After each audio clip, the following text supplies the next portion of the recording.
Ma-share ko lamang po mga bossing. Napakahiwaga talaga ni Jovelyn. Ito po ha.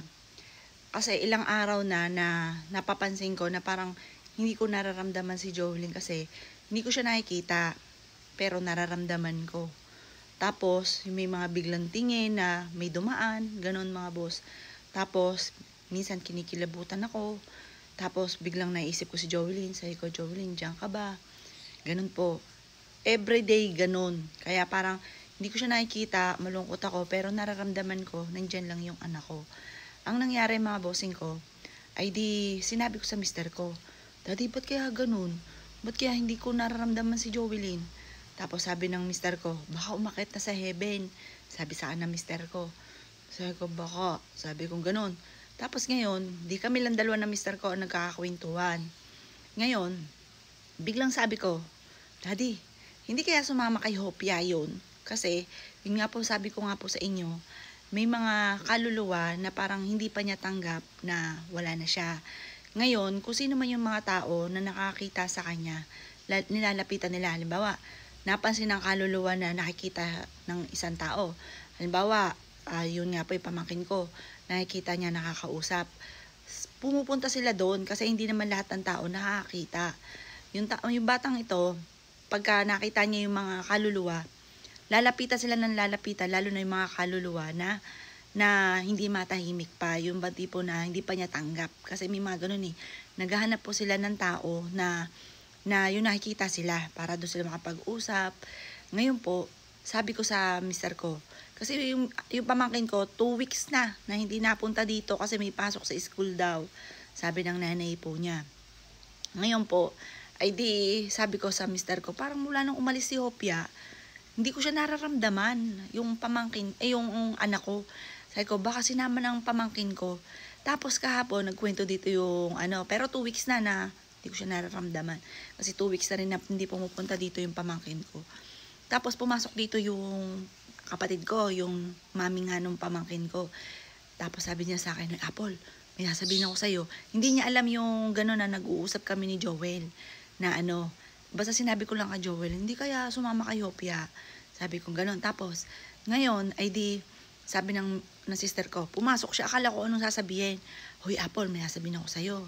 Tapos sabi niya, kinikilabutan daw siya. Sige, bakit? Aba, si Hopia daw, kagabi, na naglalaro. Parang kanya-kanya silang hawak ng cellphone. Tapos ngayon, biglang lumipat daw si Hopia. Nasa tabi niya kasi, sabi niya, Mami, nandiyan si Ate Jovelyn. Tapos biglang lumipat ang kabilang sopa.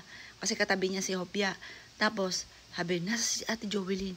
Tinuturo daw ng uso. Nakatabi na naman sa kanya. Parang tumatabi sa kanya. Parang sumasama sa kanya kasi nga nakikita niya. Yun nga sabi ko sa inyo. May mga bagay na hindi dapat nating makita. Na yun nga, yung mga gifted, nakikita. O, tingnan nyo, sabi ko, talagang hiwaga ni Jovelyn. Akalain mo, sumama pala kay Hopia kasi nakikita niya. Pero ako, nararamdaman ko siya. Simula na nang wala po siya, naaamoy ko siya kasi alam ko yung amoy ng anak ko. Ayan. Tapos, ayun, bigla na lang may dumadaan. Tapos yung windshield nga, alam niyo po ba yun? Di ba pag halimbawa, may pumasok sa pinto, ang daming windshield sa pintuan mo. Di ba maingay po yun? Naggaganunan kapag may lumalabas-masok. Yung pintuan namin, saksi kaming 3. Nakain kami ng breakfast kasi kung mapapasin ninyo, ito yung aming diyan, kumakain po kami ng breakfast, nakatapat kami sa may pintuan. Ayun yung pintuan. Ayun po, nakita niyo po yan. Di ngayon, nagulat kami kasi bigla po siyang, parang nagganunan yung windshield. Walang hangin. Wala, at saka yung windshield ko, natural stone. Hindi, pagka talaga sobrang may bagyo, saka siya kasi may pagka mabigat siya. Kumbaga, kapag may pumapasok, lumalabas lang, nadadanggi siya, saka siya gumagalaw. Yun po, gumano no. Tapos may dumaan na nakaputi. Na paano kami, sabi ko, Jovelyn yun. Kasi sabi nga po nila, once na may ganon, tapos, halimbawa kinilabutan ka, may nasaksiyan kang ganon, tapos biglang pumasok sa isipan mo kung sino, lalo't pumanaw na, siya po yun. Ayun. Wala kami mga nararamdaman na ganon dito. Sumama pala, sabi ng sister ko, ay pagka walang pasok sa Sabado, iuwi na namin si Jovelyn kasi sumama sa anak niya. hindi namin kinukwento sa sister ko na gano'n, na parang, kasi nga iniisip namin baka umakyat na sa heaven. Wala kami na pagkukwentuhan kahit sino.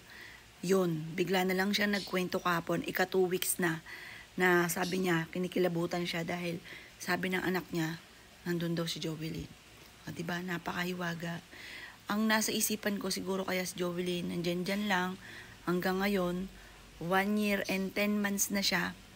Dahil siguro, hindi niya patanggap din, hindi niya rin inaasahan na nawala na po siya. Yun nga po, sa kwento ko nga po sa inyo, siya po ay nagready pa ng damit na susutin niya kinabukasan. Pero hindi niya inaasahan na mawawala po siya.